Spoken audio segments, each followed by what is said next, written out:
Can't.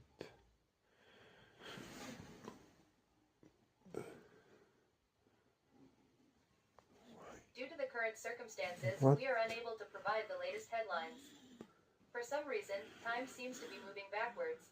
We don't know who is responsible for this, but if he is discovered, he will face execution. All BBC channels will temporarily or permanently shut down due to limited time remaining.